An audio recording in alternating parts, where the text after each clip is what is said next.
হে everyone, আজকে নতুন একটা মিনি ব্লগে তোমাদের সবাইকে ওয়েলকাম। আজকে একটা এমন মিনি ব্লগ নিয়ে এসেছি যার পেছনে আছে আমাদের অনেক স্ট্রাগল, অনেক কষ্ট। আর আমার তো যা কষ্ট হয়েছে তোমরা অল্প পরেই দেখতে পারবে। তো আমার এখানে ফুল টুল নিয়ে আসলাম বাজার থেকে, দেন মেকআপ স্টার্ট হয়ে গেছে এক এক করে। আর এইভাবে টানা টানা করে চোখটা করলে না আমার এত ভালো লাগে, আমি কি বলবো, one of the best I look ever. মানে আমি কাজল আইলাইনার একটু টানা টানা করে পড়তে ভীষণ ভালোবাসি। তো যাই হোক, এটা পুরো আমার মন মতো হয়েছে।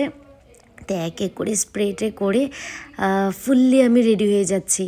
আমি যতক্ষণ চোখ বন্ধ করেছিলাম ততক্ষণ খালি ভাবছিলাম যে গিয়ে এখন কি কি করতে হবে, আমাকে সারাক্ষণ জলে থাকতে হবে, এগুলো ভেবেই আমার মানে কি বলবো। তো যতক্ষণ পাচ্ছি এমনি একটু শ্যুট করে নিচ্ছি, আর ভেবে আমার হাত পা কেঁপে যাচ্ছে, তোমরা দেখতেই পারবে।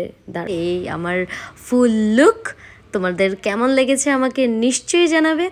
তো এই করে এখন গাড়ি করে যাচ্ছি লোকেশনে আমাদের। ওখানে গিয়ে দেখলাম শ্যুট করতে করতে এই গৌমাতা আমাদেরকে এত হেল্প করেছে শ্যুটটা করতে, কি বলবো।